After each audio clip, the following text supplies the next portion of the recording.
Segunda carta de Paulo aos Coríntios, capítulo 4, a partir do verso 1. Leiamos com fé, atenção e reverência. Por isso, tendo este ministério, segundo a misericórdia que nos foi dada, não desanimamos, pelo contrário, rejeitamos as coisas ocultas que trazem vergonha, não agindo com astúcia, nem adulterando a palavra de Deus. E assim, pela manifestação da verdade, nos recomendamos à consciência de todos na presença de Deus. Mas se o nosso evangelho ainda está encoberto, é para os que se perdem que ele está encoberto, nos quais o Deus deste mundo cegou o entendimento dos descrentes, para que não lhes resplandeça a luz do evangelho da glória de Cristo, o qual é a imagem de Deus. Porque não pregamos a nós mesmos, mas a Jesus Cristo como Senhor, e a nós mesmos como servos de vocês, por causa de Jesus. Porque Deus que disse das trevas resplandeça a luz, Ele mesmo resplandeceu em nosso coração para a iluminação do conhecimento da glória de Deus na face de Jesus Cristo. Temos, porém, este tesouro em vasos de barro, para que se veja a excelência do poder que provém de Deus, não de nós. Em tudo somos atribulados, porém não angustiados. Ficamos perplexos, porém não desanimamos. Somos perseguidos, porém não abandonados. Somos derrubados, porém não destruídos. Levamos sempre no corpo o morrer de Jesus, para que também a vida dele se manifeste em nosso corpo. Porque nós que vivemos somos sempre entregues à morte por causa de Jesus, para que também a vida de Jesus se manifeste em nossa carne mortal. De modo que em nós opera a morte e em vocês a vida. Tendo, porém, o mesmo espírito de fé, como está escrito, eu criei, por isso falei. Também nós cremos e por isso também falamos, sabendo que aquele que ressuscitou o Senhor Jesus também nos ressuscitará com Jesus e nos apresentará juntamente com vocês. Porque tudo isso é para o bem de vocês, para que a graça, multiplicando-se, torne abundante em ações de graça por meio de muitos para a glória de Deus. Por isso, não desanimamos. Pelo contrário, mesmo que o homem exterior se desgaste, o nosso ser interior se renova dia a dia, porque a nossa leve e momentânea tribulação produz para nós um peso eterno de glória, acima de toda comparação, na medida em que nós não olhamos para as coisas que se veem, mas para as que não se veem, porque as coisas que se veem são temporais, mas as que não se veem são eternas. Amém. Irmãos, pensem, as crianças aqui que estão anotando, pensem em um tesouro. Não sei se alguém aqui tem um tesouro que guarda em algum lugar, mas pense em algo de grande valor, algo de muito valor, um tesouro, vamos colocar assim, uma joia. Pense em algo que você coloque na sua cabeça e que você pense, este objeto é de grande valor, é de um valor inestimável. Às vezes uma lembrança, uma joia passado de gerações a gerações, uma herança adquirida, algo que você sabe que tem um grande valor. Agora, se eu desse a vocês uma embalagem descartável para guardar esse tesouro, você aceitaria? Se eu dissesse assim, olha, eu tenho aqui essa embalagem de plástico descartável, frágil, top para você guardar o seu tesouro, você aceitaria? Não. Como assim guardar um tesouro em algo que é descartável? É exatamente isso que nós vamos falar hoje. É exatamente isso que Paulo está tratando neste trecho que nós lemos na palavra de Deus. E eu gostaria de trazer um tema, um título para este sermão, para quem gosta de anotar, os nossos adolescentes dos GTs, que é Recipientes descartáveis. Esse é o tema da nossa pregação nessa manhã, porque é exatamente isso que Paulo trata aqui nesse trecho que nós lemos. Bom, nós estamos com Paulo em algum lugar da Macedônia. Em algum lugar da Macedônia, não sabemos onde, Paulo escreve esta segunda carta, que aliás não é a segunda, é a quarta carta de Paulo. Paulo já havia escrito 3 outras cartas, 2 se perderam e nós temos 2 que prevaleceram ao longo da história, estão registradas na nossa Bíblia. E ele escreve esta carta com uma resposta do relatório positivo que Tito havia trazido a ele. Tito retorna de Corinto, você pode observar isso no capítulo 7, e ele escreve esta carta com uma mensagem positiva, de ânimo, de amor por aquela igreja. A terceira carta, provavelmente, que nós não temos, que se perdeu, é uma carta que Paulo escreve com um teor severo. No capítulo 2, no verso 5, a partir do verso 12, diz que esta carta Paulo escreve com lágrimas nos olhos. Perdão, capítulo 2, verso 4. É a terceira carta. Provavelmente uma repreensão. Provavelmente algo que trouxe uma angústia ao coração do apóstolo Paulo, porque se você ler essa segunda carta, a carta que nós temos, que prevaleceu ao longo dos séculos, você vai ver que ele escreve com um teor mais emocional, mais pastoral, mais amoroso. Ele escreve esta carta, uma carta que tem no seu teor a restauração. Ele escreve para defender o seu ministério, porque havia homens se levantado contra o ministério de Paulo, e também para reafirmar o amor que ele tinha pelos coríntios, por aquela igreja. No capítulo 7, a partir do verso 7, Paulo diz que quando Tito chega, ele trouxe também um consolo dos coríntios. Falou da saudade, do pranto e do zelo que eles tinham para com o apóstolo Paulo. Isso lhe trouxe alegria. Então ele escreve essa carta. Uma carta também que é endereçada para combater o que tinha no meio da igreja de Corinto, os superapóstolos. Aliás, esse termo está no texto sagrado, no capítulo 11, no verso 5, quando Paulo chama aqueles homens que questionavam o ministério do apóstolo Paulo. E o que eles questionavam? Eles questionavam a teologia do apóstolo Paulo. Estes homens pregavam uma espiritualidade triunfalista. Estes homens criticavam os sofrimentos do apóstolo Paulo.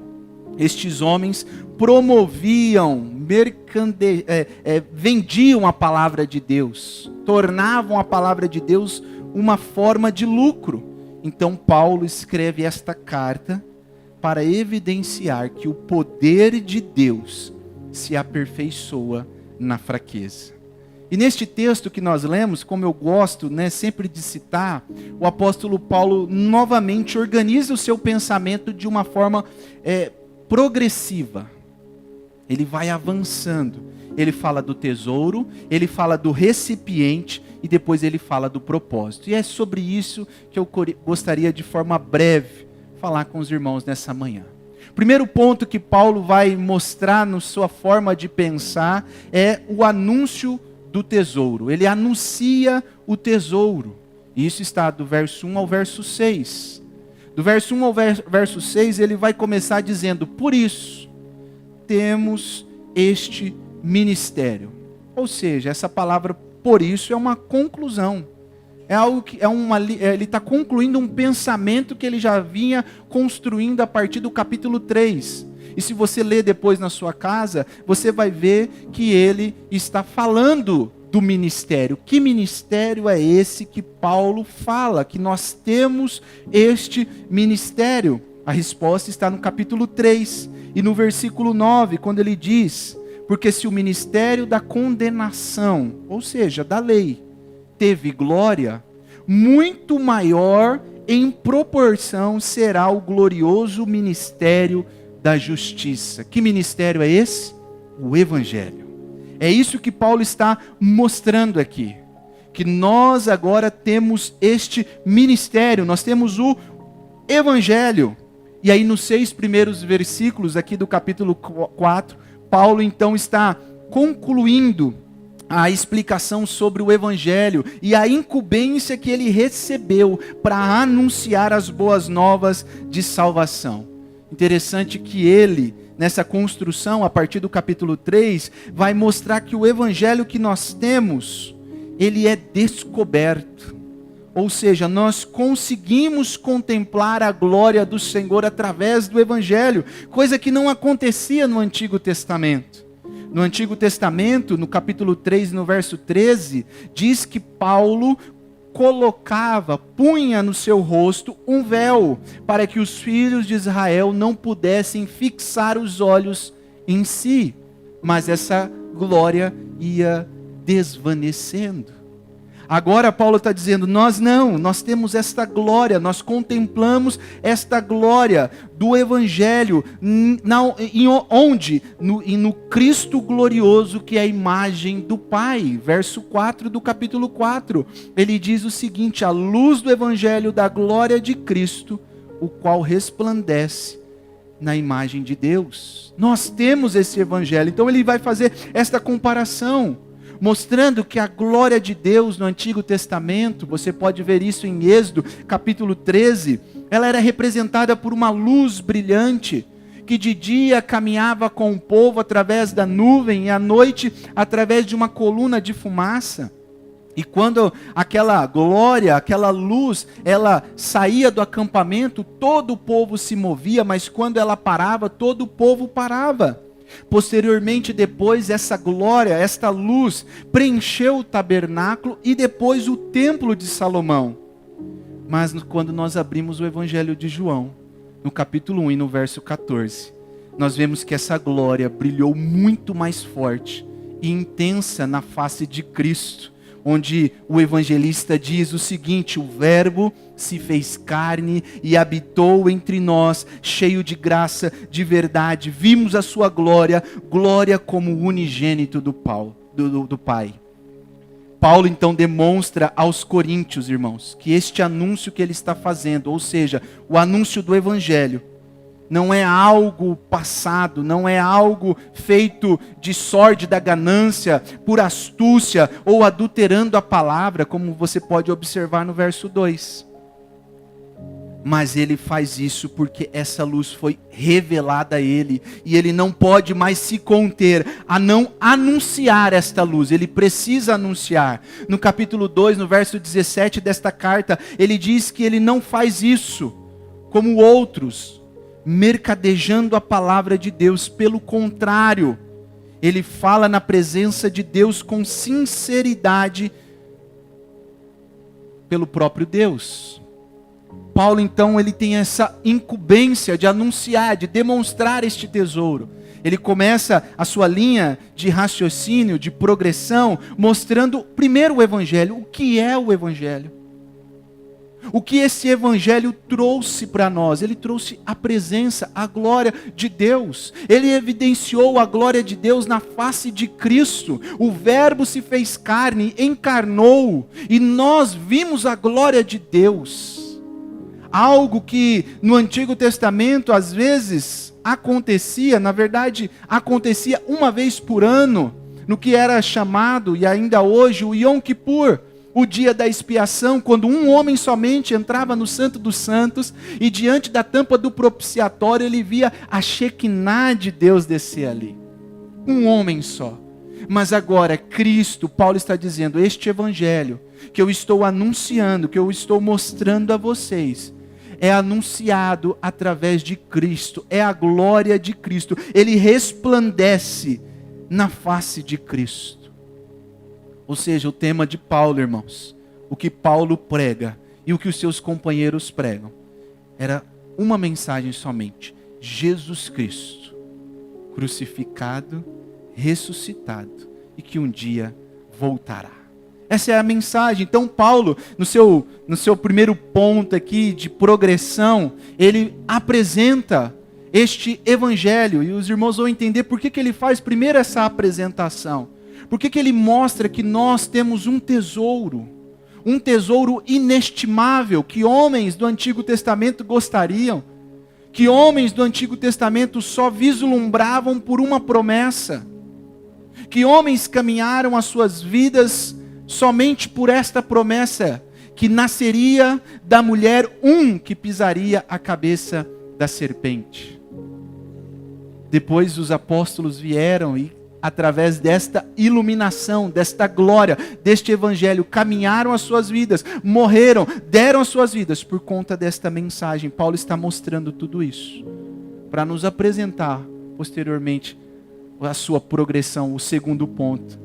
Mas eu queria, irmãos, perguntar a você nessa manhã, você que está aqui, você que está nos acompanhando, compreende de fato o que é o evangelho? A vida que você vive é de fato a vida do evangelho? Se alguém chegar para você e perguntar o que é o evangelho, o que você diria? Como você mostraria o evangelho? Como você evidenciaria o evangelho? O evangelho, meus irmãos, é uma pessoa, mas também é uma mensagem, mas também é uma esperança. Essa é a base fundamental da pregação de Paulo, dos apóstolos, e que deve ser a nossa. Hoje nós temos muitas versões adulteradas de evangelho. Evangelho do sucesso, evangelho terapêutico, evangelho de autoajuda, evangelho moralista, entre aspas, um falso evangelho. Mas você sabe de fato o que é o evangelho? Olha como Paulo começa a sua progressão, o seu pensamento, a sua construção. Por isso, tendo este ministério, segundo a misericórdia que nos foi dada, ou seja, não é mérito nosso, não é algo intrínseco em nós que nos dá a possibilidade de termos este ministério, de termos o evangelho, mas é pela misericórdia de Deus. Ele diz, não desanimamos. Porque aí, irmãos, aqui ele vai dizer, né, que rejeita as coisas ocultas, que muitos estão cegados por Satanás, mas se eles estão cegados é porque Deus não quer revelar o evangelho a eles, mas a nós. Nós vimos a luz do evangelho da glória de Cristo, o qual é a imagem de Deus. Por isso não pregamos a nós mesmos, mas a Jesus. Porque Deus, verso 6, ele diz que disse, das trevas resplandece a luz. Ele mesmo resplandeceu em nosso coração para a iluminação do conhecimento da glória de Deus na face de Jesus Cristo. Paulo vai mostrar, irmãos, vocês têm, nós temos este evangelho. Um evangelho glorioso, algo inimaginável, algo que é inatingível, imensurável, o evangelho de Jesus. Por quê? Porque agora ele vai mostrar algo que é o ponto central, onde este evangelho está guardado. E aí, no segundo ponto da construção de pensamento de Paulo, Paulo vai apresentar o recipiente do tesouro. Segundo, Paulo apresenta o recipiente do tesouro. Versos 7 a versos 12. Quando ele diz, temos porém. Então ele apresenta a gloriosidade. Pensa, ele está construindo a ideia desde o capítulo 3. Então ele mostra esse evangelho, que nós temos este evangelho, que este evangelho é glorioso, que este evangelho resplandeceu na face de Cristo, que este evangelho é inestimável. E aí ele vem no verso 7 do capítulo 4 e diz, temos porém.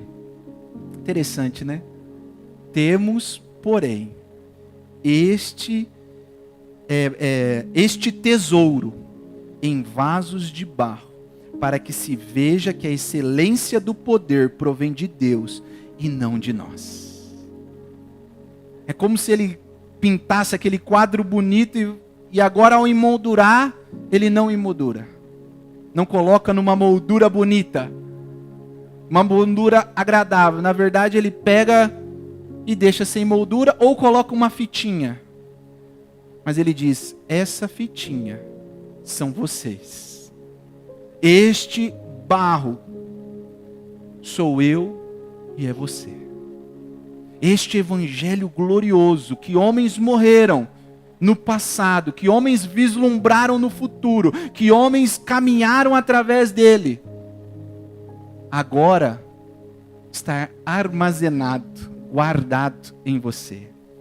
Um teólogo que eu gosto bastante, chamado Simon Kistemaker, ele diz o seguinte: o poder de Deus é revelado em seres humanos que aos olhos do mundo não tem valor algum.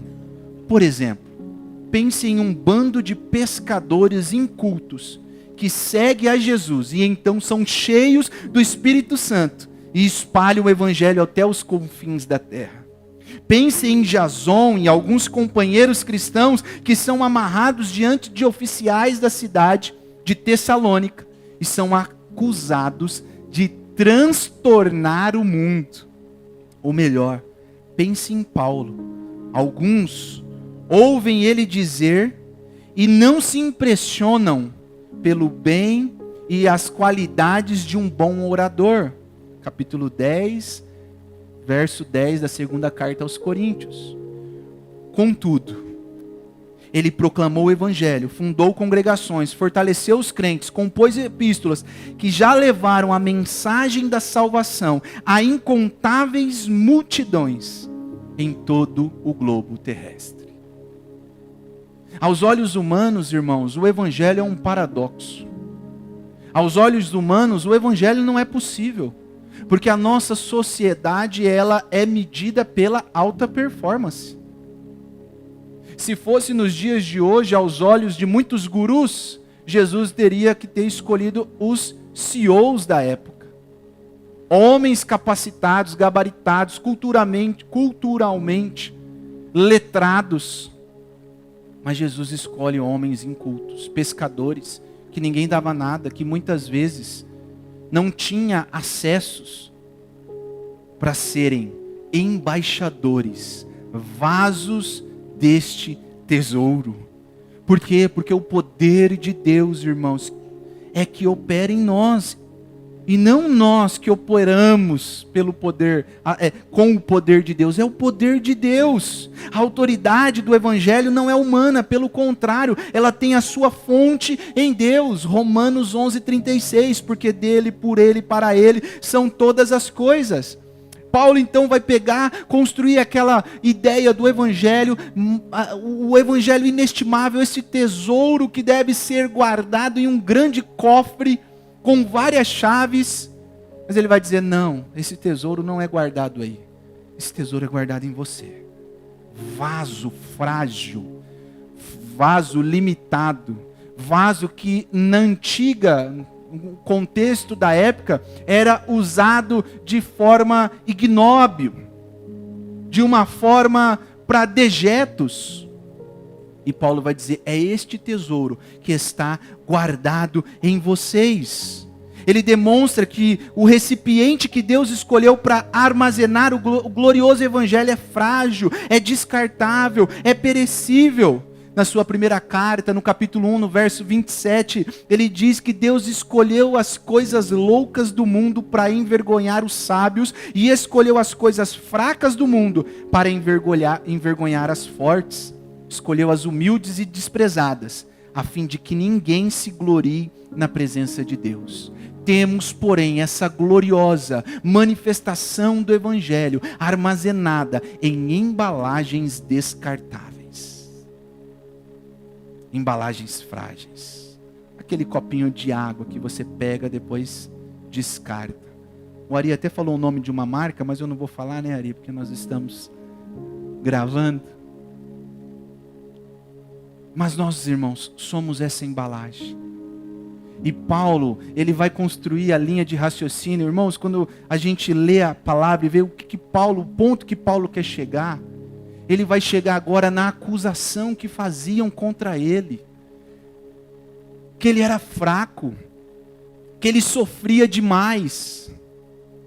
que ele não era um super apóstolo, que ele dava a sua vida. Inclusive, ele diz a essa igreja: eu não exigi nada de vocês, pelo contrário, eu trabalhei com as próprias mãos, vocês mesmos sabem disso. Sofreu. E ele vai dizer, então, chegar no ponto culminante da sua ideia, quando ele diz nos versos 8. Acompanhe comigo, versos 8 e versos 9. Então ele mostra aonde está esta excelência, aonde está guardado este poder. Mas aí ele continua, para que ninguém se glorie, para que ninguém diga, eu então tenho. Ele vai dizer, em tudo somos atribulados, porém não angustiados. Ficamos perplexos, porém não desanimados. Somos perseguidos, porém não abandonados. Somos derrubados, porém não destruídos. Aqui ele faz uma construção de paradoxos. Essa é a ideia mesmo. Ele começa dizendo, atribulados, mas não angustiados. Parece que é a mesma coisa. Parece que até é um sinônimo, mas não. A ideia aqui é que atribulado vem de estar sob pressão. Ele estava sob pressão, nós andamos sob pressão, nós somos pressionados, essa é a ideia. Mas nós não somos esmagados. Inclusive, no capítulo 1, no verso 8, ele diz isso. Ele diz que ele temeu. Porque não queremos, irmãos, que vocês fiquem sem saber que tipo de tribulação veio sobre nós na província da Ásia. Foi algo acima de nossas forças, a ponto de perdermos a esperança da própria vida. Ele foi pressionado ao ponto de achar que a vida seria perdida, porém não foi esmagado. Ele diz também perplexo, mas não desanimado. Na sua versão pode estar desesperado. Essa é a ideia. Paulo estava em uma perda, mas não em uma perda total. Ele estava à beira da derrota, mas não estava sendo derrotado. Olha só que interessante isso. Perplexo, mas não desanimados. Aqui há um jogo de palavras no original, aporel e hexaporel. É a mesma construção.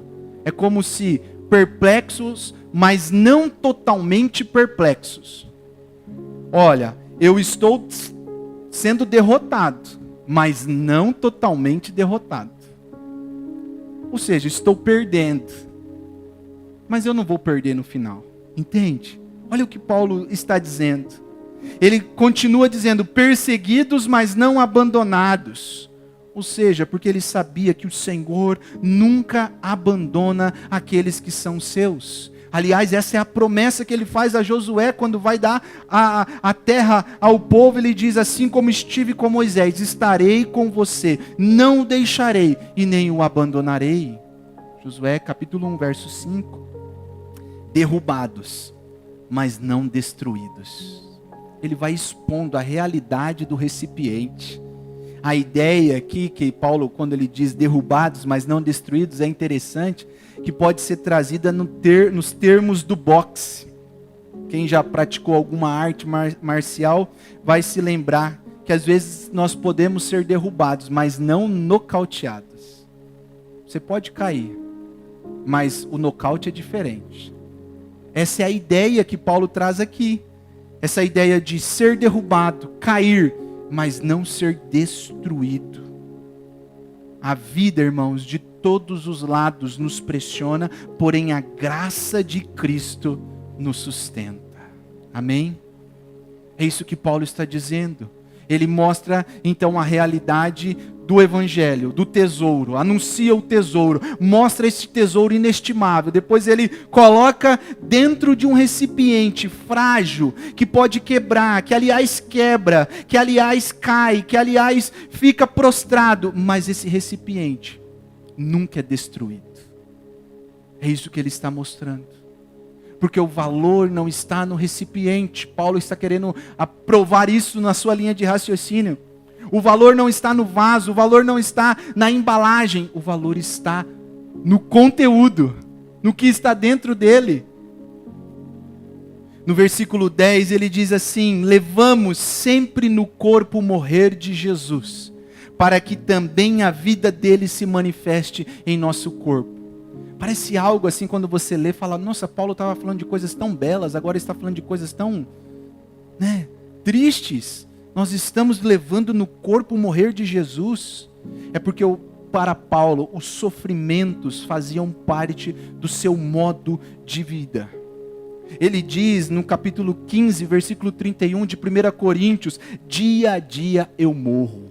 Por quê? Porque a ideia aqui de morrer não é a morte em si. Eu ia falar a morte matada. Já falei, né? Não é a morte em si. Aqui a ideia é a mortificação, é o processo de decomposição. É isso que Paulo usa. Nós estamos continuamente morrendo. Morrendo para o mundo, morrendo para a carne, morrendo para as coisas que parecem visíveis e parecem gloriosas, mas são temporais. E nós vamos chegar nessa ideia de Paulo. Ele estava dizendo aqui que todos os dias ele caminhava disposto a morrer, ou ele já caminhava morrendo, sendo mortificados em um processo de decomposição. Aliás, todo cristão, irmãos, é chamado para um caminho de morte. A palavra aqui é necrosis. Todo cristão é chamado para um caminho de mortificação. Jesus diz em Lucas capítulo 9, verso 23, negue-se a si mesmo, tome a sua cruz e siga-me. Qual é o caminho de Jesus, irmãos? Tem algumas teologias que ensinam que o caminho de Jesus é você conquistar o que você quer. É chegar no alto, é chegar no topo, é ter o que você quer, é conquistar. Mas o caminho de Jesus foi no alto. Mas no alto do Gólgota, pendurado na cruz do Calvário. Esse é o caminho que todos os cristãos são convidados. Muitas vezes, meus irmãos, Deus usa a fragilidade do recipiente como um megafone para que o evangelho seja ouvido pelas pessoas. C.S. Lewis dizia isso. O sofrimento é um megafone de Deus para um mundo surdo. No verso 10, Paulo diz: tudo isso é para o bem de vocês, para que a graça se multiplique e torne abundante para a glória de Deus. Olha que lindo, irmãos. Eu sofro tudo isso, mas não é porque eu sou menos, não é porque eu não sou um super apóstolo, é porque eu quero que a graça de Deus abunde em vocês e a glória de Cristo seja manifestado na vida de vocês. É por isso que eu caminho me decompondo, é por isso que eu caminho morrendo. A nossa vida neste mundo caído, meus irmãos, é uma mistura de alegria, tristeza, bênçãos, sofrimentos, triunfos, tragédias. Jó escreveu: o homem nasce para a tribulação, capítulo 5, verso 7. Jesus nos disse: no mundo tereis aflições. Tiago vai escrever e dizer: considerai com alegria, meus irmãos, o passardes por várias provações. Decepção, contentamento, dor, angústia, perda, desastres, vários tipos de doenças, perseguições marcarão o curso dessa vida, meu irmão. No entanto, precisamos nos lembrar: Deus está no controle.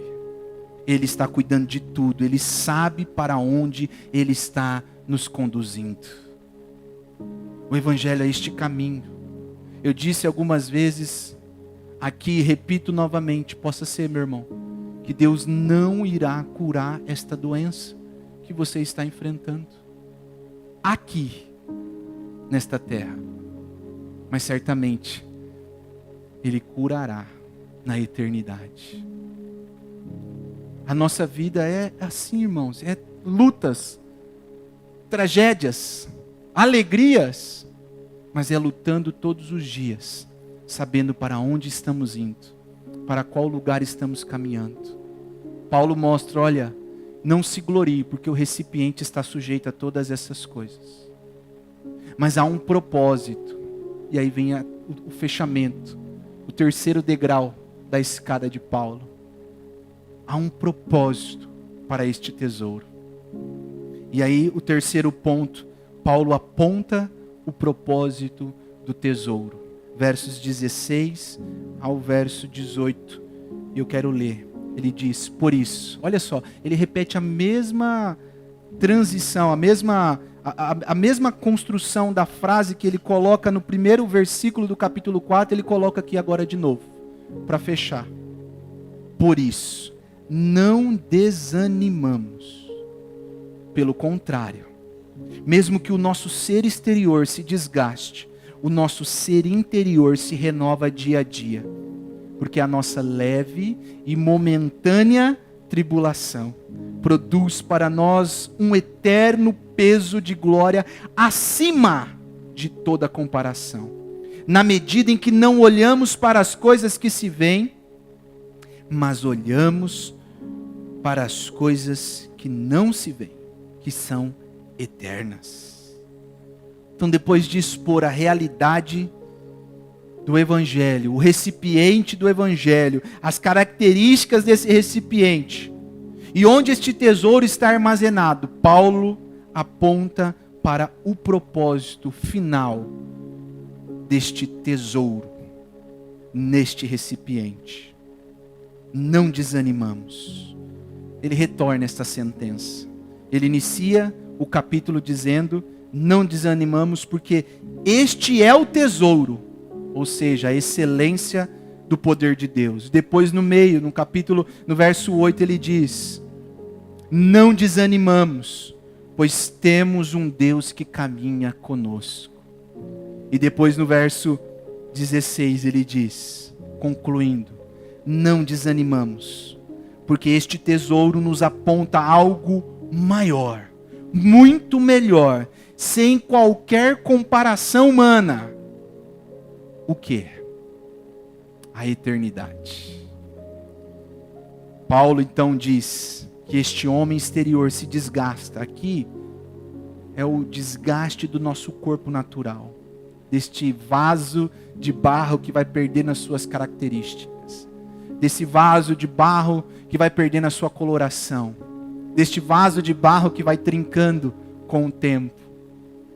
Este vaso pode se desgastar, mas o ser interior, ele se renova, ou seja, ele é fortalecido diariamente pelo Espírito Santo em meio às provações. Paulo, irmãos, tinha convicção que o corpo corruptível um dia se transformaria em incorruptibilidade. 1 Coríntios capítulo 15, verso 53, ele diz isso. O tesouro do Evangelho, irmãos, oferece para nós a mais gloriosa realidade que o ser humano pode desfrutar. A ressurreição. Era por isso que Paulo pregava. Era por isso que Paulo sofria. Era por isso que Paulo enfrentava todos os tipos. Aliás, ele fala isso. Ele fala isso em 1 Coríntios 11, 23, quando ele diz, eu fui preso, sofri açoites, fui apedrejado, sofri naufrágio, ficando um dia e uma noite boiando no mar, fui picado por cobras, ameaçado de morte pelos judeus, pelos gentios, passei fome, sede, frio, nudez, fora todas as preocupações pelas igrejas. Este homem, irmãos, sabia o que era sofrer.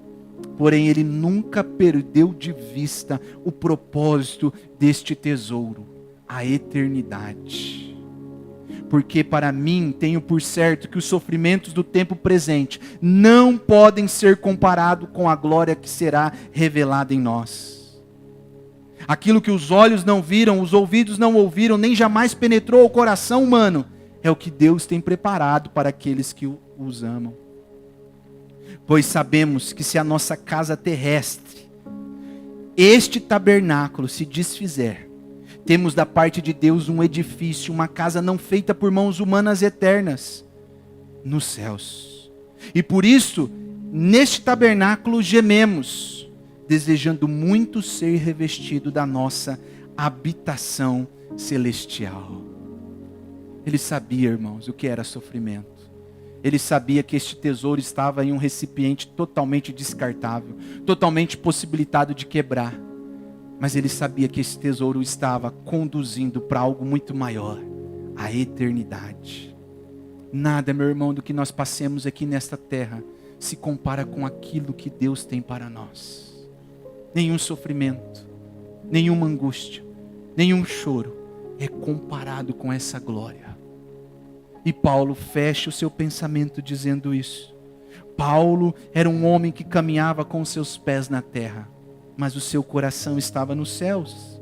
Os seus olhos estavam fixados não nas coisas temporais e passageiras deste mundo, mas estavam fixados na eternidade. Onde os teus olhos estão, meu irmão? Onde o seu coração tem andado? Nas adversidades da vida, nas agruras da vida, nas dores e incertezas que a vida nos oferece, para onde os seus olhos apontam? Qual é o tesouro que você tem olhado? O dessa terra, que o ladrão rouba, que a ferrugem come? Ou no evangelho glorioso que Deus trouxe a você, iluminando os seus olhos? Jonathan Edwards dizia: grave, Senhor, a eternidade nos meus olhos. E eu trago, irmãos, uma oração, finalizando, um pequeno trecho da oração que eu li em um livro chamado Amado Timóteo, falando sobre isso. Ele diz o seguinte, Joel Bick escrevendo: ó Deus, grave a eternidade nos meus olhos, em minha consciência, em minha alma, em minhas mãos e nos meus pés. Ajude-me a viver à beira da eternidade, com os pés calçados, costas cingidas e o cajado pronto, preparado para encontrar o Deus vivo a cada dia. Você está preparado, irmão, nessa manhã, para a eternidade? Você tem caminhado desta forma, com seus olhos fitos na eternidade? Paulo foi alguém que compreendeu o segredo de suportar dolorosas circunstâncias. Foi revestido com força espiritual, mas não deixou as coisas presentes cegar o seu olhar no futuro. Ele poderia, com toda a alegria, dizer estas palavras: de todos os lados somos pressionados por aflições, mas não esmagados. Ficamos perplexos, mas não desesperados. Somos perseguidos, mas não abandonados. Somos derrubados, mas não destruídos. Toda essa convicção e força espiritual só era possível, meus irmãos, porque Paulo tinha um exemplo supremo: Cristo Jesus. As aflições de Cristo foram muito maiores do que as nossas, pois ele as sofreu sendo inocente. Padeceu, foi levado mudo até o lugar de sua sentença. Mas ele perseverou. Perseverou por nós, perseverou por você. Ele ora por você. Ele o ajudará, meu irmão, a cumprir os objetivos que ele preparou para você. Ainda que no meio das suas tribulações. No fim, ele será glorificado por isso. Cristo será glorificado por suas aflições. E o glorioso dia, irmão, será quando nós ouvirmos da boca de nosso Senhor: vinde, benditos de meu Pai, recebam como herança o reino que Ele preparou para vocês desde a criação do mundo. Meu irmão, minha irmã, você que tem nos acompanhado através das redes sociais, se de repente você tem caminhado com os seus olhos fixados nessa terra, hoje é o dia para você redirecioná-los. Hoje é o dia para você olhar para a eternidade. Hoje é o dia para você não fixar as suas ansiedades e a sua angústia nas coisas temporais, mas é para você ir olhando para as coisas eternas. o seu sofrimento, a sua angústia, as suas dores, Deus conhece, Deus sabe, e é no meio delas que Ele será glorificado. Você pode estar sendo desanimado, mas não será destruído.